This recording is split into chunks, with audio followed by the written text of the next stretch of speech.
Welcome to 89 on up with On the Edge with BJ APB. And today it's going to be a hell of a topic on who made our era successful in our times, in that YG time, and who was really, influential and inspirational to the community area at our time. So this one is who made our era successful in our communities. BJ, man, you on the show. We doing our thing. And shit, man, go ahead. It's yours, dog.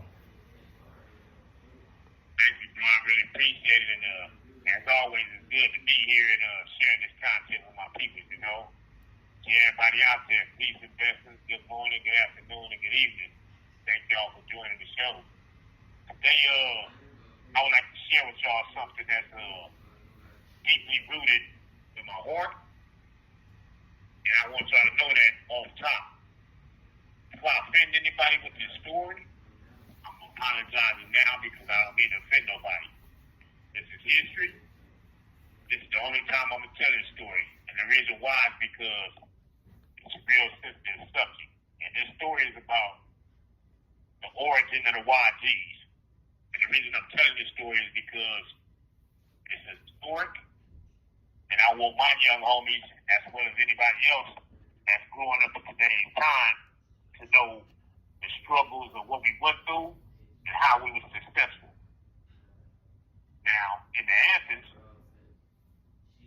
history cannot be told without talking about two extraordinary dudes that was instrumental in helping the YG era grow, especially in the essence.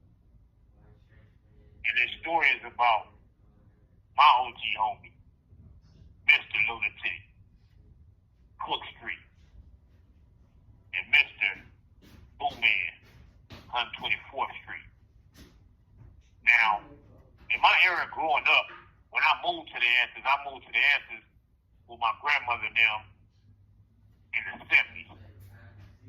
Based on my family was having some issues, I was back and forth from the Answers to the village town, which was the Ujima Village Housing Authority. I was back and forth from there, also living in the 60s, the 40s, and so forth and so on, all over LA, and the Hoovers everywhere. My family was always moving around, and I got a lot of Crip family. But, in truthfulness, Lunatic and Boo Man, and my homie Pee Wee Loco, my homie Joker, a.k.a. Alfredo, and my homie Brick, Big Brick, my homie Chizo, my homie Bone, my homie Calico.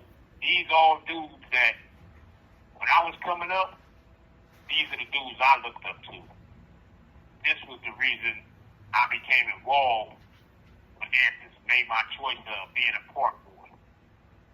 When I was coming up, I met Lunatic and his brother Froggy in elementary. When we was in elementary, these two brothers were very influential, I'm gonna say. Even though they were short, they were lions.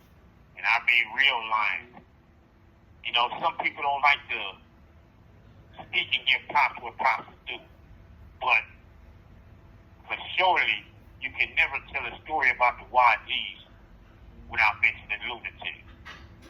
And the reason why is because I'm not going to speak on things that Lunatic did that was negative, because he didn't do nothing negative in my eyes.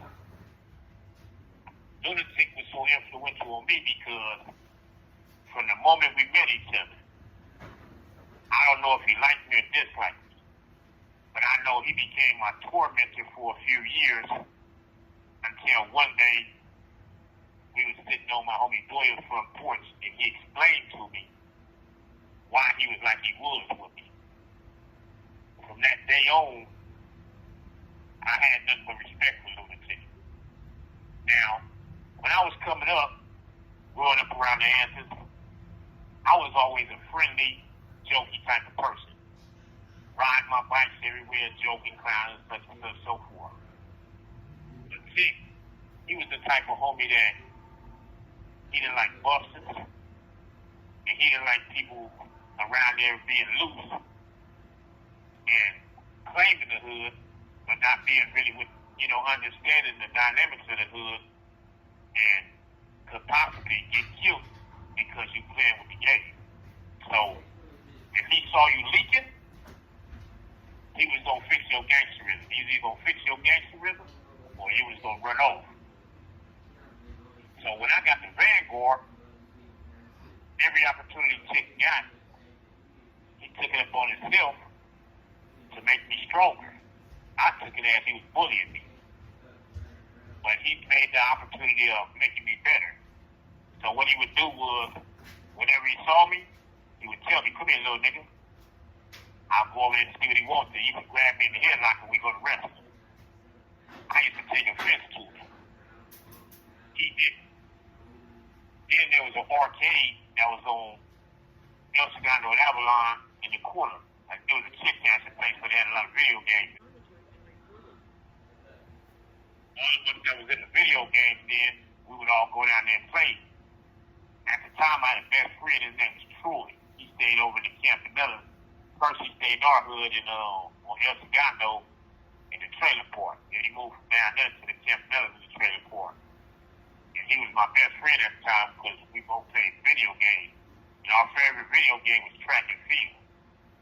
Me, him, and Lunatic used to always play track and field because Tick was the one created putting a pencil in between your hands and cheat. And at first we used to beat the video game up with our hands, like slapping it to make the person run faster in track and field.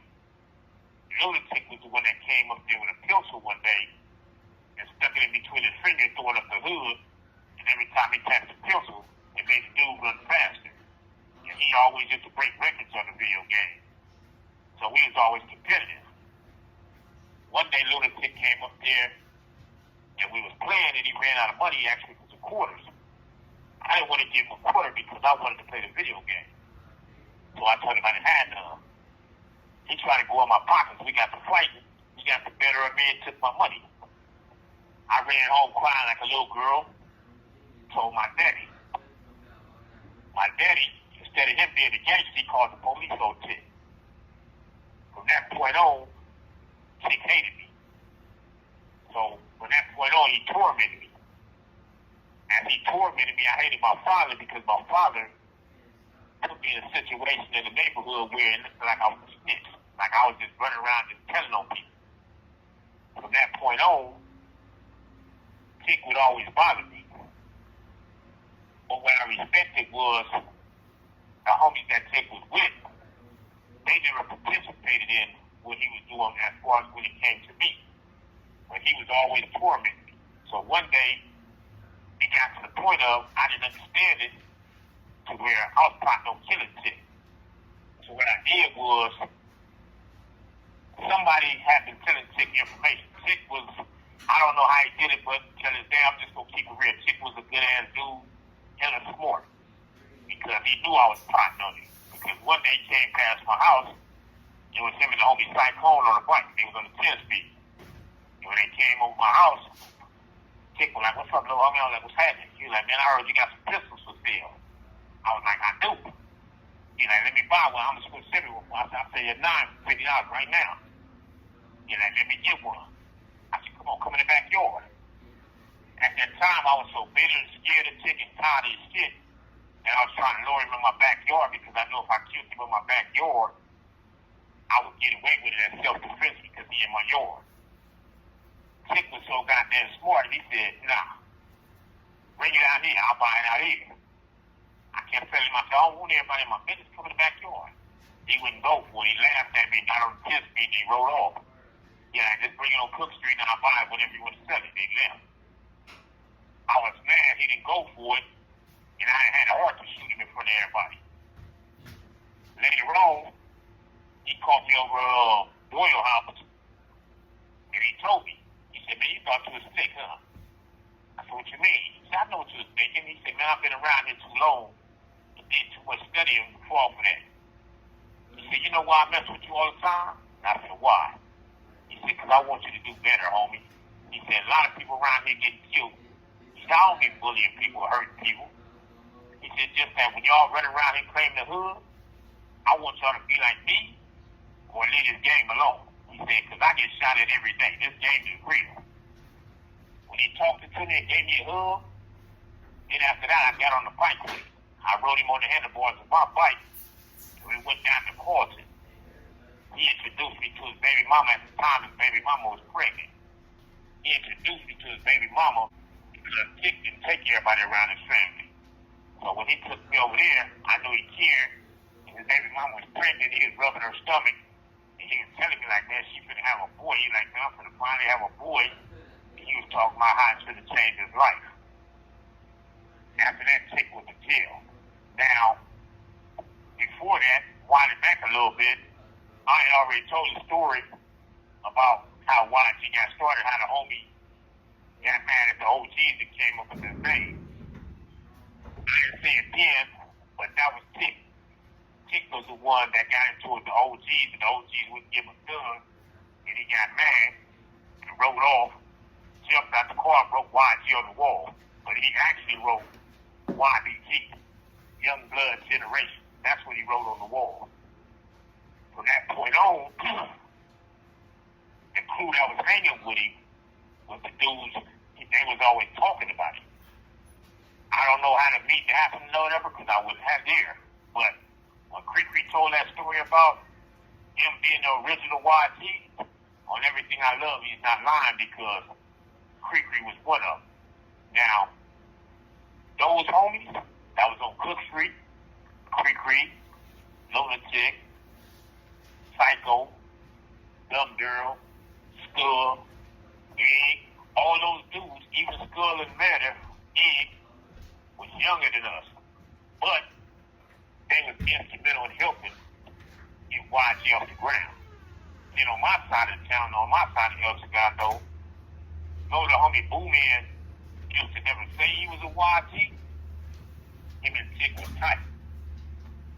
To me, them dudes was the ones that pushed to the hood and got everybody right. Because whenever you saw Boo Man had the heart of 1,000 lions. Lunatic had the heart of 1,000 lions. And both of them dudes was instrumental in getting us all together. One thing about Tick, you can never take nothing his life from him. Because Tick was one of the very smartest people I've ever met in my life. Because he always studied. When you see me, this dude brought a lot to the hood. One thing he brought to the hood was fashion. And what I mean by that was, a lot of people don't want to admit it, but thousands of us that were at that time. BJ, you back with us, man, to pick up where we left off at, man. You back on the channel. All right, thank you. Now, I was saying, thousands of us from different neighborhoods that was young, we all used to go to Skate Land every Friday. When we went to Skate Land, a lot of homies won't admit it, but I'm going to admit my part. When I used to go to Skate Land, I went for the women, but most of it was because of Lunatic. Because we all supported him and loved that dude. When we went to Skate Land, Tick always did his best to try to be the best dressed at Skate Land. He was the first homie that I met that wore a pair of khakis that had anthers down one side and pork down the other side. Tick was the first homie that I met. Used to tie 3 or 4 red rags together, iron them up and grease them and have them folded the right way, and have it hanging always almost down to his ankles. He loved it to wear Levi's, and he made sure that his Levi's was creased to the T. I'm talking about with the wrinkle in it. And he wore them so good that it looked like he was scared to sit down because he didn't want to get no creases in them, no extra creases or wrinkles. And he always had on a red sweatshirt. Sometimes he would wear a hairnet. Sometimes he would wear a Godfather.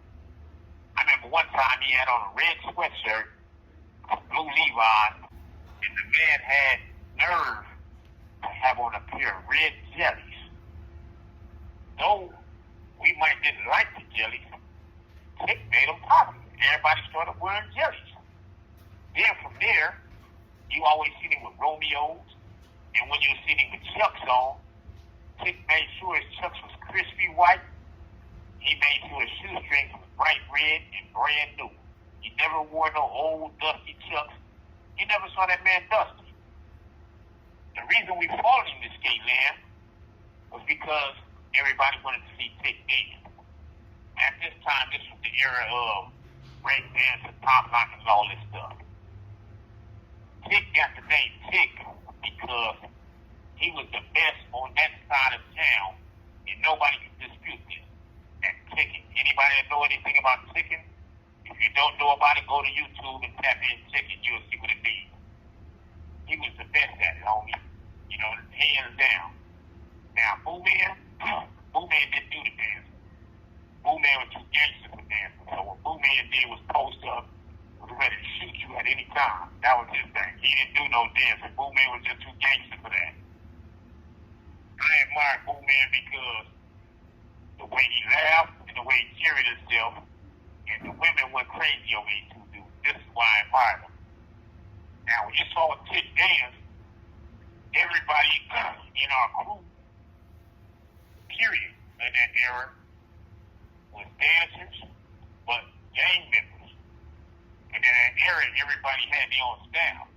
Tick was the best at the ticking, and then Cree, the homie Daddy Longlegs from the Village Town, that was his breakdance name. I'm not going to say it was his gang name, but that was his breakdance name. Daddy Longlegs. Then you had Hot Dog from Westside Paru. Them dudes right there was the best at windmills, doing windmills. Couldn't nobody mess with them. Cree and Daddy Longlegs were the first persons around there everybody seen do a flare. Those are the things you see in the Olympics. You never see nobody do it in the hood. When they first bought the flares, oh man, they changed the game with the flares. Then the homie TV came with the head spin and the hand spin. That changed the game. And Tick became lunatic. And the reason he became lunatic was because he was a daredevil. He always pushed the limits of what needed to be done and what shouldn't be done. Tick was not a rule breaker. One thing I can say about him, if he got into a fight and you whooped him, you still didn't stop him. He coming right back. He accepted his losses with his wins. The reason Tick is in prison right now, he's not in prison because he done anything wrong. He's in jail innocent. Tick is in jail because of his name. Tick was not only a motivator, but he also was a rebel rouser. And being a rebel rouser, sometimes you become America's most hated. Now, I know a lot of my homeboys didn't like Tick. I was one of them ones. But like I said, when me and Tick sat down and he gave me a hug and told me his reasons for his actions, I couldn't do nothing but respect him. I never told this story because I want Tick to get out of jail on everything I love I do, because he deserved that. Sometimes we put ourselves in positions of becoming somebody, and we become America's most hated. And that's what he did. But hands down, no Crip, no Blood could ever say that Tick was an influential or a Boo Man. All these dudes that I just named, those were the dudes that made me and a whole lot of others grow up and step our gangsterism up. Why? Because they made the hood look so good. No matter what everybody else said, when them dudes went places, people hated them. Anytime you could ride somewhere and see in another hood that somebody crossed your hood out, and every time they crossed it out, they put on the wall, you know, excuse my French, but they always just put on the wall, fuck lunatic, fuck Cree. And they said that for a reason. Now, both of these dudes is older and advocates, I have no choice but to give them their props, whether they still banging or not. We all older now. But when this was going on, this is what made our hood tight. Because everybody was in competition as YGs with each other, trying to be the top YG. But to me, those were the two tops, including Creek, Cyclone, my homie Psycho, Dumb Girl, and Skull was the youngest, and Eggs was the youngest. Everybody else that came after that, we was all banging, but those were the dudes that was most influential to me. And Boo Man, on my side of town, it was other YGs that was influential, but other YGs was more like quiet. Their business went out there. You knew what they was doing, but their business went out there. Boo Man just was like, I'm going to say he was like the Denzel Washington of the APBs. And Lunatic was the Robert De Niro of APBs at that time in those days. People can say differently. This is just my thought and my opinion. And today, may Boo Man rest in peace. I love you, homeboy. Those that's listening, if you know Tick, don't worry about how he living his life, because he lived his life. That man deserves all the credit in the world. It's the reason the police hate him. The police hate him because his name always came up. And when you writing on walls all the time, everywhere you go, and everybody know your face, of course, you're going to be recognized.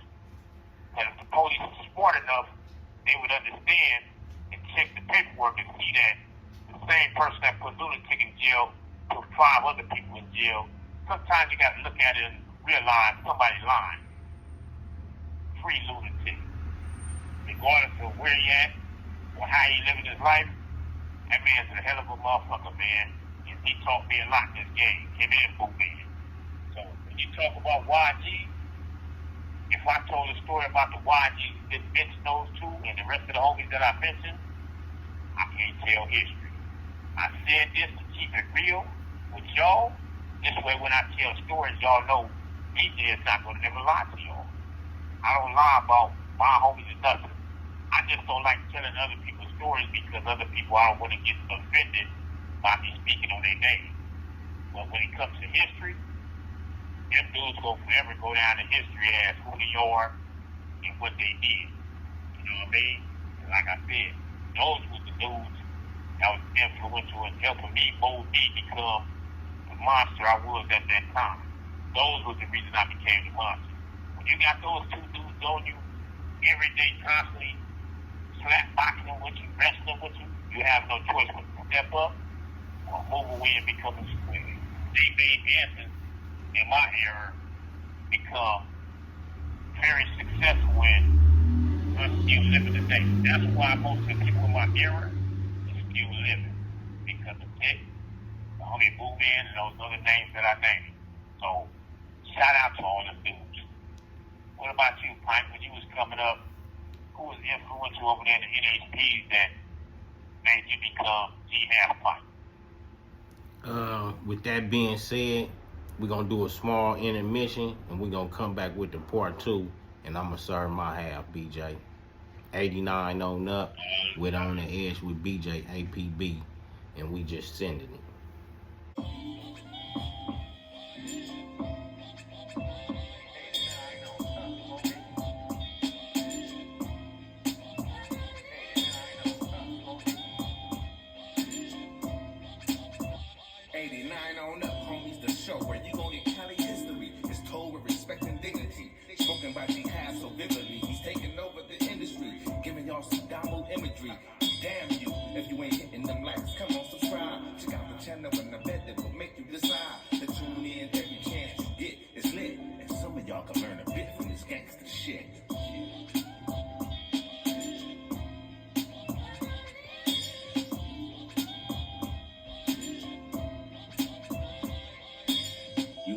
YouTube, what it do, loved ones? You know the motto, if you can, after the story, go over there, hit us with a like, which is a thumbs up, and that'll let us know we kicking our stuff.